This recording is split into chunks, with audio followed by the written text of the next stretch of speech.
Hello and welcome back to Nathan's Little Critters. I'm glad you joined us today. Today we will talk about how to care for L1 mantis nymphs. Let's head on to housing, which I think is the first thing we should talk about. So there are many different species of praying mantis, and they each deserve their own habitat that look and camouflage well for them. For this African twig mantis, there's a lot of sticks to camouflage them, and for this giant Asian mantis, there's a lot of foliage.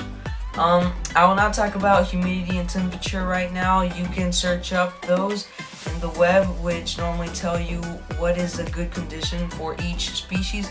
But yeah, for housing, I would recommend to do that. For feeding, for an L1, after 3 days of hatching, I would say they start eating. 1 to 2 days after hatching, most of them don't eat, but some will. So 3 days after hatching, I would start feeding them. And if you are keeping them together, make sure to feed them a little bit quicker so they don't do cannibalism.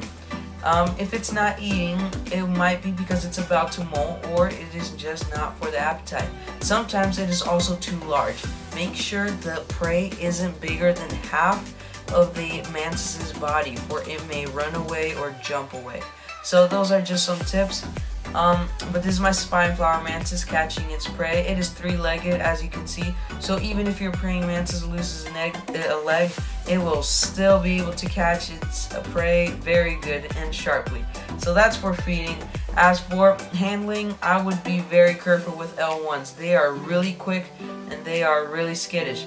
So for the giant Asian mantis, which I do have, when I open the cup, they run out, so I'd be really careful with that, because they will run out and they can probably go around and escape into your room. So maybe just handle it less when it's an L1 and L2, or they will try to run away.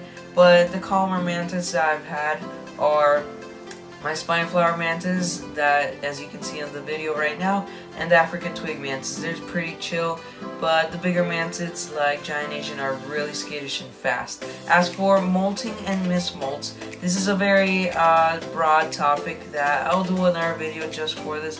But for now, I'll just say to mist the terrarium really good before molting. You can search up all the signs for molting on the web, which is like not eating and hanging upside down a little bit more for molting. But if you ever do encounter a mismolt, just try your best to hold the praying mantis upside down and have patience with it, for it will eventually come out of the exoskeleton. The more time it is not out of the exoskeleton, the more time it is likely to die. So try to get it out of the exoskeleton quickly.